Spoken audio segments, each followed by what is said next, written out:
नमस्ते। फैसला आप पर आप सबका एक बार फिर से स्वागत है। उम्मीद है आप सब अच्छे होंगे। दिल्ली सरकार में बढ़ते traffic jam, road safety challenges और अवैध ई रिक्शा संचालन को कंट्रोल करने के लिए दिल्ली सरकार बड़ा कदम उठाने की तैयारी में लगी हुई है।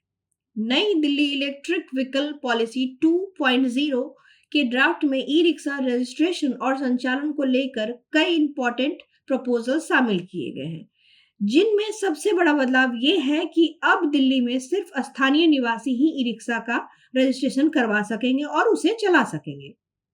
इसके साथ ही सरकार ने राजधानी में ई रिक्शा की कुल संख्या को 2.5 लाख तक सीमित करने की योजना को बनाना भी शुरू कर दिया है।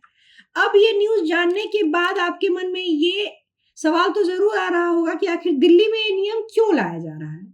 तो मैं आपको बता दूं कि दिल्ली के मेट्रो स्टेशनों, बाजारों, बस स्टैंडों और रिहायशी इलाकों में ई रिक्शा की बढ़ती हुई संख्या ट्रैफिक जाम की बड़ी वजह बन रही है। कई जगहों पर अवैध और बिना रजिस्ट्रेशन वाले ई रिक्शा भी चलाए जा रहे हैं, जिससे सड़क सुरक्षा पर भी सवाल उठ खड़े हो रहे हैं। अगर आप अपने आसपास के ई रिक्शा चालकों को नोटिस करेंगे तो पाएंगे कि इनमें से ज्यादातर ट्रैफिक नियमों का पालन ना के बराबर ही करते हैं और बहुत रफली ड्राइव भी करते हुए पाए जाते हैं।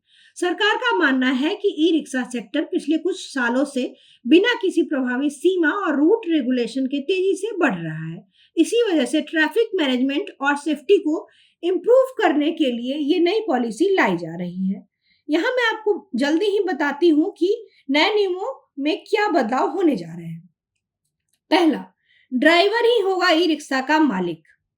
एक लाइसेंस पर एक ही रिक्शा रजिस्टर कराया जा सकेगा। उसके बाद ई रिक्शा रजिस्ट्रेशन के लिए आवेदक का दिल्ली का स्थायी निवासी होना कंपलसरी होगा। सभी चालकों को ईसीसी प्राप्त करना होगा। ईसीसी प्रमाण पत्र वाहन के नियमों और सेफ्टी मानकों का पालन सुनिश्चित करेगा। अवैध ई रिक्शा के खिलाफ बड़े लेवल पर अभियान चलाया जाएगा और ऐसे वाहनों को जब्त करने और उन पर एक्शन लेने की भी तैयारी की जा रही है। इसके साथ ही ई रिक्शा के रूट और स्टैंड भी तय किए जा सकते हैं, ताकि मेट्रो स्टेशनों और बाजारों के आसपास लगने वाले जाम को कम किया जा सके। इसके बाद पुराने ई रिक्शा स्क्रैप करने पर 35,000 तक का इंसेंटिव मिलेगा।